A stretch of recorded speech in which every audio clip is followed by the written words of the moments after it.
Охрид се прости од 35-годишната охриѓанка Ивана, која за жал не успеа да извојува битката со коронавирусот.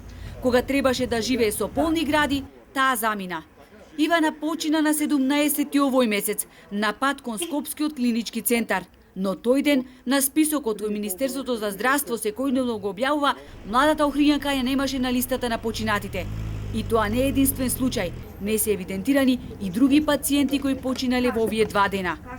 Посмртните останки на 35-годишната охриѓанка која почина пред 2 дена ги погребавме денес, бидејќи вчера како последица од коронавирусот почина уште 3 лица кои исто така беа погребани денес. Поради строгите протоколи кои мора да се почитуваат, во еден ден не може да се погребаат сите починати, не само на христијанските, туку и на муслиманските гробишта. Битката со коронавирусот денес ја загуби уште еден наш сограѓанин. Велат од погребалното предпријатие Мирен сон. Охриѓени во шок и со неверување примија веста за девојката, преплавувајќи ги социјалните мрежи, расудуваат и бараат одговори.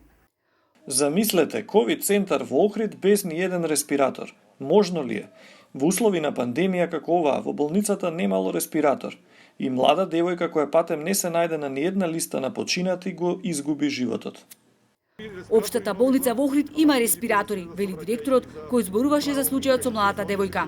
Ние имаме 3-4 респиратори, вентилатори, си меѓутоа девојчето не беше за таков тип на инвазивна терапија, беше на континуирана кислородна поддршка, али со оглед дека имаше и други болести, покушававме и да го припремиме и за транспорт све, меѓутоа ето заврши со смртен исход.